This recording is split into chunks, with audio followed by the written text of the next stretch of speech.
कोई अपना नियम बनाता है, कोई नियम बनाता है कि नित्य प्रति हम हनुमान चालीसा के पाठ करेंगे, है ना, हनुमान चालीसा का पाठ करेंगे, या कोई भी दुर्गा सप्तशती का पाठ करेंगे, सुंदरकांड का पाठ करेंगे, आदि आदि। संतोषी माता का व्रत करते हैं, तो या कोई भी ऐसे नियम बनाते हैं, वहाँ पर वो चीज़ हम बराबर करते हैं, करते कि नहीं करते, बोलो। वहाँ हम नहीं सोचते कि टाइम कम हो जाए, जल्दी हो जाए, नहीं करते। हाँ, ये बात जरूर है कि पाठ वाठ कर रहे हैं, जरा जल्दी है तो अपन जल्दी जल्दी स्पीड बढ़ा लो, यहाँ पर तुम नहीं कर सकते चीज़।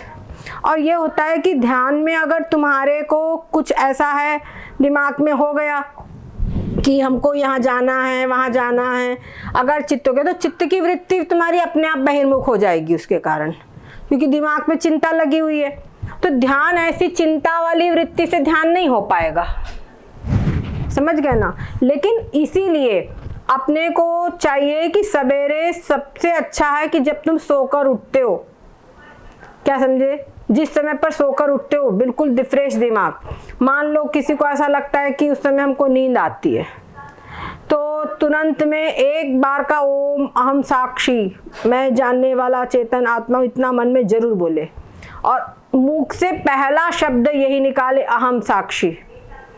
ठीक है, भले ही आपको नींद आ रही, पर नींद ही नींद में अहम साक्षी जरूर बोलिए, और उसके बाद आप जाइए, हाथ मुंह बढ़िया कस के धो लीजिए, समझ गए, और फ्रेश वगैरह हो करके नहा लीजिए, और फिर आप चुपचाप शांति से बैठ जाइए, समझ गए, फिर बैठ जाइए। एक तो ये उपाय है। और मान लो किसी को ऐसा सवेरे उठ करके भी अपने को फ्रेश लगता है तो थोड़ा 5 मिनट बैठना चाहिए। लेकिन एक बात जरूर होती है कि नहाने के बाद में जो शांति होती वो कुछ अलग ही होती है। और इसके लिए अच्छा ये है कि प्रायः क्या होता है, लोग बर्तन साफ करने के, जैसे गृहिणियों की बात है, बर्तन साफ करना है, सवेरे नहाने के पहले कर लेंगे, कई काम है वो सवेरे नहाने के पहले कर लेंगे। तो नहाने के पहले आप ज़्यादा काम मत रखिए सुबह के लिए, ये बात ध्यान रखने की, सुबह के लिए आप ज़्यादा काम मत रखिए, क्योंकि आप सोकर उठे, उधर काम, वो काम, ये काम करोगे तो चित्त की वृत्ति आपकी रजोगुणी हो जाएगी, समझ गए, चित्त की वृत्ति रजोगुणी हो जाएगी। प्रायः पुरुषों की भी आदत रहती है, नहीं समझे, तो चित्त की वृत्ति। हाँ, आज हमारे, सुनिए, आज हमारे यहाँ पे वाईफाई नहीं है, इसी की आवाज है, इसलिए नेटवर्क का थोड़ा सा इशू हो सकता है, ठीक है। और कोई उपाय नहीं है, क्योंकि यही एक आज मात्र उपाय है।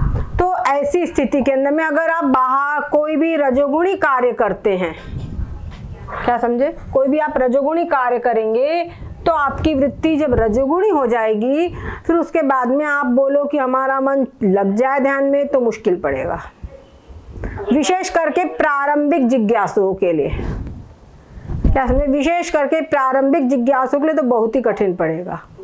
हाँ, इसीलिए सवेरे उठ करके सबसे पहले आपको चाहिए कि अपना टारगेट पहले दिन शाम को, दोपहर को 3 बजे से आप अपना टारगेट रखिए कि मेरे को सवेरे उठ करके मेडिटेशन करना है, क्या समझे, दोपहर के 3 बजे से आप अपना प्लान बनाइए कि मेरे को सुबह उठ करके मेडिटेशन करना है, क्या क्या एडजस्टमेंट मेरे को करना है कि सवेरे के लिए कोई काम बाकी न रहे। रात को 9 से 10 बजे तक तो सो ही जाए, बहुत अच्छा होगा, क्या समझे, 10 बजे तक सो जाएंगे तो बहुत अच्छा रहेगा। तो आप 10 बजे से लेके जब सो जाओगे तो सवेरे 4 बजे उठ सकोगे, नहीं समझे। और क्योंकि आपको दिन भर के थके हुए हैं आप, अच्छा एक बात और है, प्रारंभ में मेडिटेशन में थोड़ा आपको मेहनत करनी पड़ेगी इस प्रकार की, उसके बाद में मेडिटेशन करने से नींद अपने आप कुछ कम होती है, पर ऐसा भी नहीं कि आप शरीर के साथ ज्यादती करो। अभी शरीर की भी कुछ डिमांड है, जब शरीर है तो उसकी डिमांड है, जब तक शरीर रहेगा उसकी डिमांड रहेगी, उसको आप पूरा करोगे तो शरीर स्वस्थ रहेगा, तो आप चिंतन वगैरह कर सकोगे। तो शरीर के ऊपर ओवर नहीं करना चाहिए, समझ गए। शरीर को आपको, आप सोचो कि हम रजोगुणी जो पूजा पाठ तमाम है वो भी कर ले, बाह्य पूजा, क्या समझे? बाह्य पूजा अब तक ठीक थी, वो बाह्य पूजा का ही फल है कि आज आप इस स्टेशन पे पहुंच गए हैं कि आपको आंतरिक पूजा कैसे की जाए, ये ध्यान हम कैसे करें, ये आपको स्थिति प्राप्त हुई है और आपका मन लगने लगा है। क्या समझे? पर अब उसके अंदर में अब उन्नति की ओर हमको जाना है ना। छोटा बच्चा रहता है तो प्राइमरी पढ़ता है, उसके बाद मिडिल स्कूल में जब जाता है तो प्राइमरी की पुस्तक, प्राइमरी का कोर्स छूट जाता है कि नहीं, कि तब उसको प्राइमरी का भी पढ़ेगा और मिडिल का भी पढ़ेगा, बताओ। फिर उसके बाद में हाई स्कूल में जाए तो प्राइमरी का, मिडिल का और हाई स्कूल तीनों पढ़े, ऐसा हो सकता है क्या? मुझे मेडिटेशन करना और चिंतन करना एक ही है। एक मिनट पहले हम जो बात पूछ रहे हैं वो बताइए, संभव है क्या ये? नहीं है ना। उसी प्रकार से आपको अपने जो बाह्य नियम हैं उन नियमों में से आपको कुछ कम करने पड़ेंगे, वो आप निर्णय करिए कि आप क्या करें। पता चला कई लोग बहुत सारी हैं चालीसाएं पढ़ते, ये चालीसा, वो चालीसा, वो चालीसा। ऐसा नहीं कि हम उनकी निंदा कर रहे हैं, वो एक समय तक सब सही था, पर अब जब है, अब आपको उन चालीसाओं में से भगवान को प्रणाम कीजिए, बोला भगवान अब हम आपकी आंतरिक पूजा करना चाहते हैं। क्या समझे? हम अब आपकी पारमार्थिक पूजा करना चाहते हैं, उसी के लिए आप हम पर कृपा कीजिए और वो उसको पूरा करिए। वो समझ गए? उन चीज़ों को आप पूरा करिए। कभी कभी होता है कि सप्ताह में एक बार करिए, कोई के ऐसे नियम है सप्ताह में एक बार कर लीजिए, तो सप्ताह में एक बार करोगे आप देखोगे बहुत आनंद आएगा आपको। जब रोज रोज हम करने लगते हैं ना तो वो हमारे लिए एक मशीनी टाइप बन जाता है। जैसे हम आरती है, हमको याद हो गई, तो क्या होता है कि आरती में अक्सर वो टेक लगती ना, जय जगदीश हरे, तो कई बार होता है कि पहली लाइन बोले थे कि दूसरी लाइन बोले थे, याद ही नहीं है, होता है कि नहीं होता? तो वो क्या होता है, हमारा दिमाग फिर भगवान की आरती में तो वो सब मशीनी बस हो रहा है, क्रियाकलाप, वो क्रिया बन के रह जाती है। तो स्टार्टिंग के अंदर में तो क्योंकि हमको याद नहीं रहता तब तक तो खूब मन लगता है, मतलब मन लगा के करना पड़ता है, उसके बाद में हैबिचुअल हो जाता है, तो ये करते करते भी करे तो उस समय कुछ नहीं से कुछ अच्छा है, उस हिसाब से ठीक है, भगवान का नाम निकल रहा है। परंतु अब हमको उसकी गहराई में जाना है, समझ गए ना? तो उनको आप अपने मन से, अपने हिसाब से, कोई जबरदस्ती नहीं, अपने हिसाब से उनको कम कीजिए।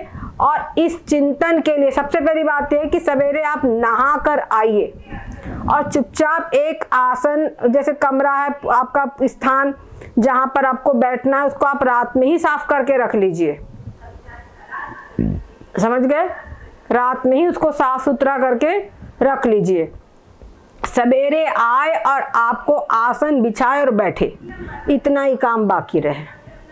आए, बिछाए और बैठ गए चुपचाप। ऐसा भी जरूरी नहीं कि आप भगवान के सामने ही बैठो, आप अपने हिसाब से जहाँ कहीं भी अपनी जगह का, स्थान का चयन कर सकते हैं। और उसके बाद में सबसे पहले बस चुपचाप शांति से अपने मन को एकाग्र कीजिए, शांत चित्त करिए। ओम 6 बार, अगर नहीं शांत चित्त होता है तो 6 बार ओम का उच्चारण करने से मन शांत हो जाता है। 6 बार ओम करना है, मंगलाचरण करना है। हमारे जब ब्रह्मा जी ने सृष्टि उत्पन्न हुए तो सबसे पहले उन्हें 6 बार ओम का उच्चारण किया, इसलिए ओम का उच्चारण अगर 6 बार कर लिया जाए तो मंगलाचरण हो जाता है और उसके साथ में मन शांत हो जाता है। अब शांत चित्त के अंदर में बस आप शांत चित्त हो गए, उसमें चुपचाप आप शांति से बैठ जाइए और आप ये चिंतन कीजिए, ये जो शरीर है 3.5 हाथ का शरीर, ये शरीर से अलग मैं इस शरीर का जानने वाला हूँ, समझे? और मैं जो हूँ मैं सूक्ष्म हूँ, अत्यधिक सूक्ष्म हूँ, जो किसी भी इंद्रिय से, मन से नहीं देखा जा सकता। मैं निर्वय हूँ और मैं सारे ब्रह्मांड के भीतर बाहर सब कहीं ओत प्रोत हूँ। ओम। आपकी चित्त की वृत्ति ओत प्रोत बराबर हो जाएगी, ठीक है? उसके बाद में एक एक चीज़, ये आपको विवेक चूड़ामणि में जब हम पढ़ाते हैं तो इसमें आते ना शब्द निर्वयव, निष्कल, आता है कि नहीं? इन शब्दों को आप अंडरलाइन करके रख लीजिए। क्या समझे? अंडरलाइन करके रख लीजिए, अपनी ग्रंथ रखिए साथ में, और उन्हीं शब्दों का आप चिंतन कीजिए। ये मैं हूँ, ये मैं हूँ। ये आपका जो चिंतन होगा तो ये आपका अंतःकरण पूर्ण रूपेण उसी शब्द के ऊपर ध्यान हो रहा है आपका। समझ गए? उसी शब्द पर आपका ध्यान हो रहा है। आपको ये प्रक्रिया, इसको आप चाहे मेडिटेशन बोलो चाहे चिंतन बोलो, सब एक ही बात है। इस तरीके से आपको अपनी ब्रह्माभ्यास की गाड़ी आगे बढ़ानी है। समझ गए? जैसे आया है, आप अपने मन से कोई भी श्लोक, जैसे विवेक चूड़ामणि पढ़ रहे हैं, इसमें अनेक श्लोक आते हैं, आपको जो आपके शब्द आपके हृदय को स्पर्श कर जाए, आप उन्हीं श्लोकों को विशेष रूप से अंडरलाइन करिए, उसको राउंड करके रखिए। क्या समझे? उसी का खूब चिंतन करिए और बराबर ये आते जाएगा। फिर ऐसा है कि जब बात चलेगी उनकी तो अपने आप आपकी वृत्ति में कुछ होने लगेगा। समझ रहे हैं? इस प्रकार से चिंतन करते जाइए, चाहे आप इसको चिंतन बोलो, ध्यान बोलो, सब एक ही बात है। समझ गए? पहले अभी आपको यही करना है। समझ गए? उसके बाद में जब आपके मनोभूमि पूर्ण रूपेण इसी चिंतन के तदाकार निर्भर होने लगेगी, आप देखिए अभी आप लोग ने बताया सबने कि कुछ शांति लगी, कहा ना? तो ऐसे ही आप देखेंगे दिन पर दिन आपका कुछ जो मानसिक स्तर है बढ़ता जाएगा। ठीक है? यही आपको करना है। पहले आप, अच्छा ये भी हो सकता है अभी अगर आप अभी चिंतन करने, आप बोले कि हम केवल एक ब्रह्म था उस पर हम ध्यान करने बैठ जाए, तो अभी उसके लायक मनोभूमि आप लोगों की नहीं है। क्यों नहीं है? क्यों? अभी पुराने किसी के कीर्तन के संस्कार है, किसी के भजन के संस्कार है, किसी के घर गृहस्थी के संस्कार है, वो सारे संस्कार आप में हावी होने लगेंगे और ब्रह्माभ्यास, ब्रह्म चिंतन, वो मेडिटेशन न जाने कहाँ चला जाएगा। समझ गए? तो अभी आप लोगों को इतना ही करना है। समझ गए? सुंदरलाल जी, कल आपने वो प्रश्न हमसे लिख करके पूछा था, कल भी इसी विषय पे चर्चा हुई थी और आज भी हम स्पेशली आपको बता रहे हैं क्योंकि आप ही का प्रश्न था और आप ही नहीं थे। ठीक है? तो इस तरफ आगे बढ़िए। ये सिर अलग है, मैं अलग हूँ। सिर जो है इसका मैं जानने वाला, सिर जो है ये ज्ञेय है, मैं ज्ञाता हूँ, है ना? आप ये भी चिंतन कर सकते हैं। अपने हिसाब से आप डिसाइड कर लीजिए। आप ये भी कर सकते हैं, ये आप जब 1-2 दिन ही आप ये चिंतन करेंगे ना, ये सिर अलग है, ये शरीर हाथ अलग है, मैं अलग हूँ, कान अलग है, मैं अलग हूँ, ये अलग है, मैं अलग हूँ। 1-2 दिन इसका चिंतन करिए, आपको बिल्कुल फील होने लगेगा कि ये जो शरीर है वो अलग है और मैं आत्मा अलग हूँ। और जो मैं आत्मा इस शरीर से अलग हूँ, वो मैं आत्मा कैसा हूँ? निर्वय हूँ, यानी मेरे में कोई अवयव नहीं है। ये सब हाथ पैर इन सब का तो मैं जानने वाला हूँ, ये सब अवयव में मुझ में नहीं है, मैं व्यापक हूँ। समझ गए? ऐसे ही आपको बराबर ये चिंतन करना है और प्रयास पूर्वक करना है। और ये आप अपने हिसाब से, ऐसा भी नहीं है कि आप सिर्फ एक ही बार करें, कम से कम दिन में 3 बार 15-15 मिनट तो जरूर निकालिए। और इसके अतिरिक्त आपके पास समय मिलता है, 15 मिनट तो बहुत कम मिला, दोपहर में आपके पास टाइम है बढ़िया, आप आराम से घंटा भर बैठिए, कोई ग्रंथ ले लीजिए और ग्रंथ की सहायता से भी चिंतन कीजिए। क्या समझे? अभी ग्रंथ की सहायता से चिंतन कीजिए। समझ रहे हैं? आपको बता रहे हैं, हमारे महापुरुषों ने लिखा है उत्तमा तत्व चिंतनम।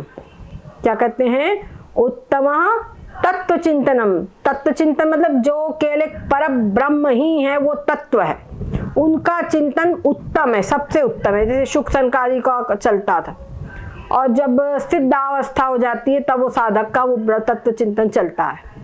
और वो उत्तम है। उसके बाद में मध्यमा शास्त्र चिंतनम, कैसे शास्त्र का चिंतन है, शास्त्र के सहायता लेकर तत्व का चिंतन। शास्त्र चिंतन का मतलब ये है, जैसे अभी हम इतने एक्सपर्ट नहीं है कि केवल एक निराकार ब्रह्म में वृत्ति रह जाए, तो हमको शास्त्र की सहायता लेके उसका चिंतन, हमको तत्व का चिंतन करना है। इसको कहेंगे मध्यम है, क्योंकि मध्यम इसलिए है कि बीच बीच में हम अपने इसमें देख करके फिर हम शास्त्र को देखेंगे, फिर चिंतन करेंगे, फिर शास्त्र को देखेंगे, फिर चिंतन करेंगे। तो एक तैल धारावत वृत्ति नहीं है अभी, लेकिन धीरे धीरे तैल धारावत वृत्ति। बच्चे हैं पहाड़ा बोलते, तो एक ही दिन में तुम सोचो कि वो सर्र सर्र पहाड़ा सुना है, संभव है क्या? तब यही कहा जाएगा मास्टर को पढ़ाना ही नहीं आता। बोलोगे कि नहीं, बताओ? हाँ, लेकिन एक बात है, उस बच्चे को तुम अभी धीरे धीरे प्रैक्टिस कराओ, एक दिन ऐसा आएगा ना पुस्तक ना वो कहीं से ही पहाड़ा बोलो फटाफट बोलेगा, है ना। पर प्रारंभिक अवस्था एक होती है, अभी हमारी प्रारंभिक अवस्था है, ठीक है। तो इस प्रकार से आप लोग चिंतन कीजिए। इसमें जो हमने अभी बताया है, कई चीजें बता चुके, छाया शरीरे वाला वो भी श्लोक है। आप कोई भी एक बनाइए, बहुत अच्छा रहेगा। कोई एक श्लोक पकड़िए और उसी का चिंतन करते जाइए एक सवेरे के टाइम पर। ये जो हमने बनाया उसको नहा कराकर एक बार उसी का, जैसे हम अपनी बात बता रहे आपको, ऐसे ना किसी के मार्गदर्शन के लिए अपनी बात बतानी चाहिए। तो हम आपको बता रहे हैं, हम जब हमारी प्रारंभिक अवस्था थी तो नहीं समझ में आता था क्या करें, जैसे अभी आप लोगों को नहीं समझ में आता, तो कहते हाँ वो श्लोक का हमको ये नहीं समझ में था कैसे चिंतन करें। तो हम क्या ना पूजा करते थे भगवान की, और भगवान की पूजा के पहले और भगवान की पूजा के बाद में वो श्लोक को 2-3 बार ऐसे बोलते थे, छाया, लेकिन अर्थ का चिंतन करते हुए। क्या समझे? अर्थ का चिंतन करते हुए, अर्थ समझ में आता है, और अर्थ का चिंतन करते हुए छाया शरीरे।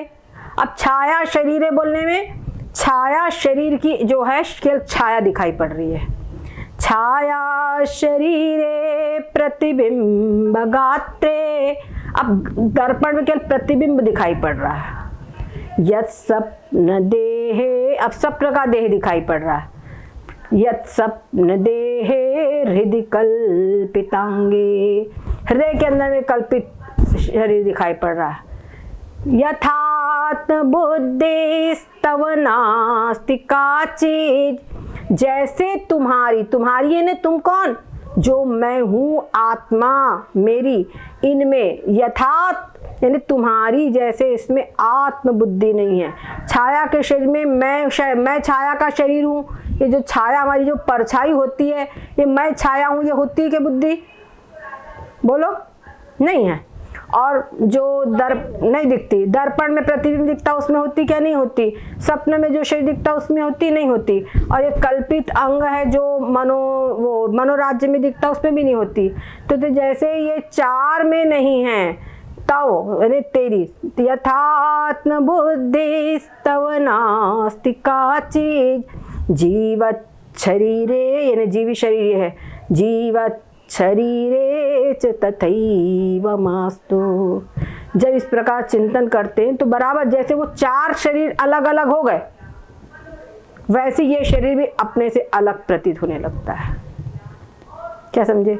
स्टार्टिंग में 2-4 इसका इतना ही करते थे क्योंकि हमारे पास समय नहीं रहता था, आगे प्रार्थना का समय ये है वो है, ऐसी काफ़ी जैसे आप लोगों के पीछे रहती झंझटें वैसे हम लोगों के पीछे भी रहती है। अब ऐसे समय में हमको मंदिर जाना है, हमको प्रार्थना करना है, वो भी झंझट है सही पूछा जाए तो, समझे? लेकिन भाई नियम है तो नियम है, समझ गए ना? ये होती है। तो इसीलिए ऐसे टाइम पर आपको ये चिंतन आपके पास, आपके लोगों के ऑफिस है, काम है, कोई बात नहीं, आप इतने बार कीजिए, आप केवल इतना कीजिए। लेकिन आपकी वृत्ति अब 2-3 बार जब आप बोलेंगे तो आपकी वृत्ति एक बार तव यानी कौन? मैं जो आत्मा हूँ, मैं तुम्हारी, तव नास्ति, इसके अंदर में जैसी मेरी आत्मबुद्धि नहीं है। तव बोलने से अपने आप आत्मवृत्ति आत्मा को स्पष्ट कर लेती है।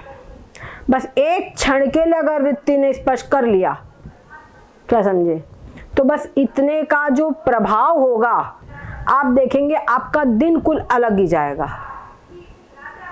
आपका जो दिन है वो कुछ अलग ही जाएगा और आपको फील होगा जगह जगह पर कि कार्य करने वाला ये अलग है, मैं अलग हूँ। ये फील होने लगेगा। ये सब चीज़ें बोलकर नहीं बता सकते, ये आप करेंगे तो आप खुद फील करेंगे। ठीक है, तो इस प्रकार से कीजिए। अब ये पूरा ग्रंथ हमको पढ़ना इसलिए जरूरी है कि उनको सारी प्रक्रियाएं समझ में आए। नहीं तो क्या होता है, जब हम चिंतन करते तो एक प्रश्न इधर से उठता, एक प्रश्न उधर से उठता, उसमें जो वृत्ति की एकाग्रता होनी है वो वृत्ति की एकाग्रता भंग हो जाती है। होती कि नहीं होती?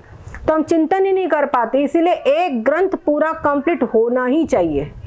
तो हमको इसमें सारे सिद्धांत लगभग मालूम हो जाएंगे। कुछ चीज़ें और हम भी, कोशिश हमारी पूरी ये रहेगी कि आप लोगों को सब कुछ मालूम हो जाए। और उसके बाद में यही एक ग्रंथ आपका ऐसा होगा, इसको पढ़कर आपको आत्मानुभूति हो जाएगी। और उसके बाद में अन्यान ग्रंथ पढ़ने की आपकी जो अभिलाषा होगी वो सब आपको जीवन मुक्ति का आनंद प्रदान करेंगे। क्या समझे? जीवन मुक्ति का आनंद प्रदान करेंगे। तो ये चीज होनी चाहिए। मनुष्य जीवन हमको प्राप्त हुआ है और बता रहे हैं ये वास्तव में बुद्धि भी सब में नहीं होती। ये बुद्धि भी सब में नहीं होती। कई बार प्रारब्ध ऐसा आता है कि व्यक्ति के सामने वो प्रतिबंधक का काम कर जाता है, लगन होते हुए काम कर जाता है। लेकिन भगवान परीक्षा लेता है। अगर कोई प्रारब्ध आया भी है, हम में अगर लगन है और हम उसमें लगे हैं, तो भगवान हमारे को उसका अच्छे से फिर पुरस्कार भी देते हैं। ये हमारा अनुभव है। कभी कभी किसी को तो वही चीज़ बड़े आसानी से मिल जाती है, किसी को बहुत संघर्ष करने पे मिलती है। पर जब संघर्ष करने पे मिलती है उसकी वैल्यू उसको कुछ और होती है, और वो वैल्यू उसकी रहती है, उसके कारण वो उसको इतना संभालता है कि उसमें उसका कल्याण हो जाता है। ठीक है ना? तो ये आप आत्माभ्यास, ब्रह्माभ्यास जरूर करें। आप अपने हिसाब से समय बनाइए। 10-15 एक समय बनाने के लिए सिर्फ इसलिए कहा जाता है कि जैसे हम लोगों की आदत होती है ना, भूख लगी तो खाने की आदत, तो उस टाइम पे लगभग हमको भूख लग जाएगी। होती कि नहीं? बच्चों को देखो, इवन हम अपने घर में जानवर अगर पाले, उसको जिस समय पर हम भोजन देते हैं, दूसरे दिन अगर फिर भी दे दिया हमने, 1-2 दिन लगातार बाहर का सड़क का कोई कुत्ता हो, उसको हम एक घंटी बजाएं और उसको एक रोटी दे दें। दूसरे दिन फिर हम घंटी बजाएं उसी टाइम पे लगभग और उसको रोटी दे दें। तीसरे दिन फिर ऐसा करें। चौथे दिन हम आए और केवल घंटी बजाएं। आप देखेंगे कुत्ता जो है वो उसकी लाट टपकने लगी कि अब मेरे को रोटी मिलने वाली है। समझ गए कि नहीं? क्यों? क्योंकि वो पूरी हैबिचुअल हो जाती हो। वैसी उस समय पर उनकी सारी इंद्रियां, सबकी है ने, वो इंद्रियां पूरी अलर्ट हो जाती है। उसी प्रकार से अगर हम ध्यान का एक समय रखते हैं तो हमारे मन मस्तिष्क उसमें केंद्रीभूत होने के लिए, केंद्रित होने के लिए तैयार हो जाते हैं। इसीलिए एक समय रखने के लिए कहा जाता है। और ये भी होता है कि अगर आपने एक समय रखा और कभी कदाचित हो गया कि आपको समय नहीं मिला, आप कहीं बाहर हैं, तो आप देखेंगे जो वृत्ति उस समय होती थी वो अपने आप शुरू हो जाएगी। कोई जप करने का आप समय रख लो।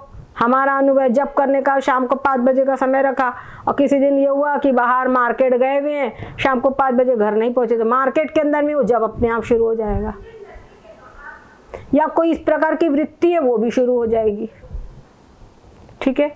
और ये सब आपको थोड़ा इसमें करने पर धीरे धीरे जैसा आपके पास अवकाश है, जो रिटायर्ड पर्सन है उनके पास अब कोई काम नहीं है, तो वो अपना क्या कहते पूरा टाइम 24 घंटे धीरे धीरे बढ़ाते हुए 24 घंटे इसी में निकाले। समझ गए? यही चिंतन करते हुए बिताएं। कुछ होते हैं भाई परिवार है, जिम्मेदारी है, थोड़ा जो कुछ है वो करे, और उसके बाद पूरा समय अपना इसी चिंतन में बिताएं। फिर कोई घर गृहस्थी की चिंता, इसकी चिंता, उसकी चिंता न करे। इसीलिए कहा जाता है वानप्रस्थ आश्रम में जावे। अपने घर में ही रह करके वानप्रस्थ आश्रम का अभ्यास करे। वानप्रस्थ ने धीरे धीरे अपने बच्चों को सारी जिम्मेदारी संभला दो। क्या समझे? सारी जिम्मेदारी उनको धीरे धीरे संभला दो और अपन मुक्त हो जाओ। और आज के परिवेश के अनुसार उनको उनकी जिम्मेदारी संभला दो, पर अपने लिए थोड़ा बैंक बैलेंस जरूर रखो। आज का जो परिवेश है, ठीक है ना, अपने लिए थोड़ा रख लो कि हमको ये चिंता नहीं है कि भाई कल को कोई दिक्कत हो, ये समय के अनुसार अपना। और उसके बाद चुपचाप अपना कभी कहीं आप चाहे तो कहीं तीर्थ स्थान पे, नहीं तो अपने घर में ही बढ़िया है कि नहीं, जहां पर आपको मन हो, बिल्कुल शांत चित्त से इसी अभ्यास में मन को लगाएं। ठीक है, तो आपका वृद्धावस्था सुधर जाएगी। और शरीर को स्वस्थ रखे, चाहे आपके बच्चे जितने अच्छे रहें, लेकिन शरीर में जो तकलीफ होगी, पैरों का दर्द हो रहा है, कहीं कुछ हो रहा है, तो वो तो आप ही को सहन करना पड़ेगा, उसमें वो क्या कर लेंगे। इसलिए शरीर को हमेशा स्वस्थ रखे। ये ना सोचे कि हमारा थोड़ा पैसा लग जाएगा, पैसा बचा ले, बिल्कुल पैसा ना बचाए। किसके लिए बचाओगे? अपने शरीर पे पूरा ध्यान रखे। ये संकोच ना करे कि कोई कहेगा कि तुम अपना ध्यान दे दो, तुम ये चीज खा लो, बिल्कुल नहीं। अपने शरीर की आवश्यकता, अपने को इससे काम लेना है। भाई घर में एक गाड़ी खरीद कर लाते हैं, उसका भी मेंटेनेंस रखना पड़ता है कि उसमें पेट्रोल होना, कि ब्रेक ऑयल होना, कि ये होना, दुनिया भर की चीजें रखते कि नहीं रखते, उसमें पानी होना, कि ये होना, सब चीज का ध्यान रखते हैं। समय समय पर गाड़ी की सर्विसिंग होना, कि तो सर्विसिंग अगर रखोगे गाड़ी आपकी नवी की नवी दिखेगी। वैसे ये गाड़ी का भी इसी से काम लेना है, ब्रह्म चिंतन इसी गाड़ी से करना है, तो इस गाड़ी का ही मेंटेनेंस रखना पड़ेगा। समझ गए? और जो सोचता है मेंटेनेंस न रखे, अरे जाने देना रे, अब तो इतनी जिंदगी निकल गई और निकल जाएंगी, ये विवेक नहीं है। मेरे जीवन का अनुभव मैं बता रही हूँ आपको। कोई आपको कभी नहीं कहेगा कि तुम ब्रह्म चिंतन कर लो, पापा आप जाके सन्यास ले लो, कि मम्मी आप जाके सन्यास ले लो, कि बिटिया तुम जाके सन्यास ले लो। ये तुमको खुद करना पड़ेगा। समझ गए? ये तुमको खुद करना पड़ेगा। जहाँ सन्यास ले लो वहां पर भी कोई नहीं बोलेगा तुम आत्मचिंतन बैठ के कर लो। व्यवहारिक कार्य ही सब चाहेंगे। इतना समय तुमको अपने आप अपने लिए निकालना पड़ेगा, अलर्ट होकर के, तभी हो पाएगा। और तुमने सोचा, नहीं तो जहां जाओगे वहीं परिवार इकट्ठा हो जाएगा। यद्यपि सबसे ज्यादा आश्रम में सामान मेरे पास में है, क्या समझे? पूरे आश्रम में सबसे ज्यादा सामान मेरे पास में है, पर मैं सामान पटक देती हूँ, पड़े रह जा, क्या करेंगे। और अच्छा, जो सामान ना रखो उठा के अलग करो, उसी की जरूरत पड़ती है। और फिर ऐसी जरूरत पड़ती है कि सब काम रुक जाते हैं, तो इसमें जा पड़े रहे। हमारे सेहत को क्या बिगाड़ रहा है? पड़े रहे बस, क्या समझे? हमसे क्या ले रहा दे रहा है? पड़े रहे बस। वो करो, तुम्हारे पास रखा भी है, तुमको उससे कोई वो नहीं है। समझ गए ना? बस काम चलाते रहो। अब कुछ आवश्यकताएं पड़ती है, जैसे हमारी माँ दवाइयाँ का स्टॉक हमारे पास रखा रहता है। अब ये कल ही स्वामी जी महाराज की तबीयत खराब हुई, क्या होना, दवाई वो लक्ष्मी विलास रस गोदंती बस मेरी हाँ पास रखी है, निकलवाया, फट से हो गया। अब ना रखे स्टॉक तो कहाँ से दें? यद्यपि उसका काम कभी साल भर में 2-3 बार पड़ता है, लेकिन जिस समय जरूरत पड़ी उस समय अगर नहीं निकली वो चीज, तो 5-6 दिन खा जाता है, 5-6 दिन बुखार में चले जाएंगे। और एलोपैथिक दवाई सूट होती नहीं है। अब कल स्वामी को दवाई दे दी, 1 दिन में ठीक हो गए, और नहीं तो 5-6 दिन निकल जाते। और यही हाल हमारे साथ होता है। तो इसका अच्छा है कि एक डब्बी धर लो अपने पास। हमारी मम्मी को बड़ी आफत लगती है, उनको बोलो रख तुलती, कहाँ कहाँ, तो कहाँ नहीं, पड़े रहने दो, क्या करना है, जब जरूरत पड़ी उठा ले लो। ठीक है ना? तो ये इसी को कहते हैं व्यवहारिक पक्ष और आध्यात्मिक दोनों का समन्वय। समझ गए कि नहीं? ये गाड़ी का मेंटेनेंस करने के लिए वो सब चीज आप रखोगे, मेंटेनेंस करते रहोगे, तो आपकी आध्यात्मिक गाड़ी भी चलती रहेगी। और यदि आपने स्वास्थ्य का ध्यान नहीं रखा, स्वास्थ्य गड़बड़ हो गया, आप सोचो हम सवेरे 4 बजे उठ के ध्यान करें, तो होगा ही नहीं। आप जब करने बैठो, पता चल रहा है शरीर बिल्कुल साथ नहीं दे रहा, लेट जाओ, क्या समझे? बोलेंगे अच्छा हम लेटे लेटे जब करेंगे, कुछ नहीं होता। कहने की बात है लेटे लेटे जब करना। उस समय बुखार वगैरह तब कुछ नहीं होता। इसीलिए ऐसी स्थिति रखो कि सब मैनेज रखते हुए, शरीर स्वस्थ रखते हुए ज़्यादा से ज़्यादा अपना भगवत चिंतन कर लो।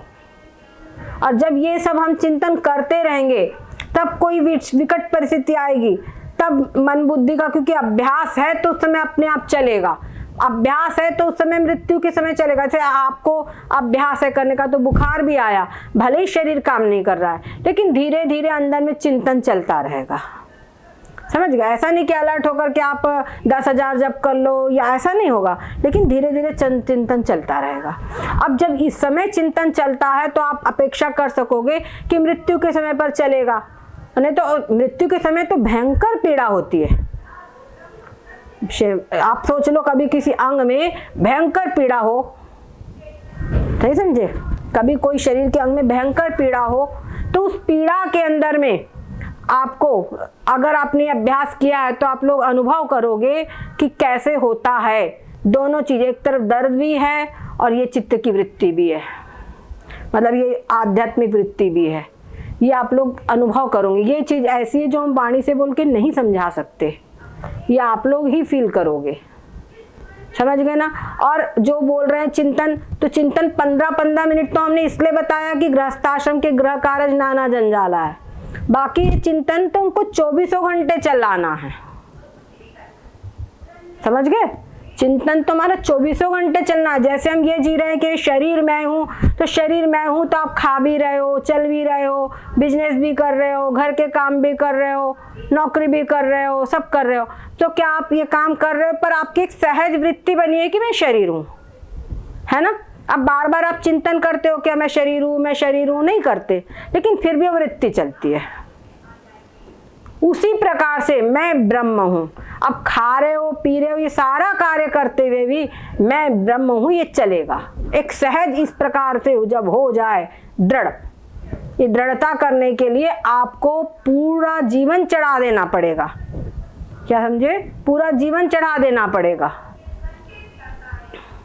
वो कहते हैं सती होना सरल है, सरल शूर का काम। क्या समझे? सती होना सरल है, सरल शूर का काम, साधु होना कठिन है, जीवन भर संग्राम। सती होना सरल है मतलब सती गई, एक बार चिता पर बैठ गई, हो गया। यद्यपि कहने की बात है, उसका भी पूरा जीवन अपने पति के ऊपर ही पूर्ण रूपेण आश्रित रहता है, पूर्ण पे समर्पित रहता है, तब वो सती हो पाती है। सही पूछा जाए तो, नहीं तो नहीं हो पाएगी। अगर उसके चित्त की वृत्ति वो एक निष्ठा अगर उसमें नहीं हुई, तो वो जो स्वयं अग्नि प्रकट करती हो कैसे कर पाएगी? समझ गए ना? फिर वो सती वास्तव में जो हो रही है आग में, वो जलना कर मरना आत्मदाह हो सकता है, पर सती नहीं हो सकती। हो गया। और शूर एक बार छाती खोड़ करके गोली खा ले, शूर हो गया। लेकिन साधु को ये जो वृत्ति है हमारी, अपने लक्ष्य से च्युत ना होवे, हमेशा आत्मा का वृत्ति रहे, ब्रह्मा का वृत्ति रहे, ये उसको हमेशा अभ्यास करना है, हमेशा अपने स्वरूप में स्थित रहना है। समझ रहे हैं? पर ये चीज होगी, धीरे धीरे होगी। और धीरे धीरे भी नहीं, इसका मतलब भी नहीं आप लोग देखिए आप जल्दी जल्दी होगी। और ऐसे लोग जो हमको मिले और जो लोग ऐसी बात सुने, ऐसे लोगों का मिलना भी भगवत कृपा है। क्या समझे? तो कहाँ आप लोग, कहाँ हम, कोई जान न पहचान। सही बात है कि नहीं है? लेकिन और बहुत अच्छा हमको, मतलब हमको आत्मसंतोष है कि सब लोग ध्यान से सुनते हैं और बराबर चिंतन करते हैं, और ये करिए। ठीक है ना? अब अगर किसी का कोई प्रश्न हो तो आप प्रश्न पूछ लीजिए, और नहीं तो हम बस यही कहेंगे कि इसी चिंतन को बारंबार करिए आज फिर से।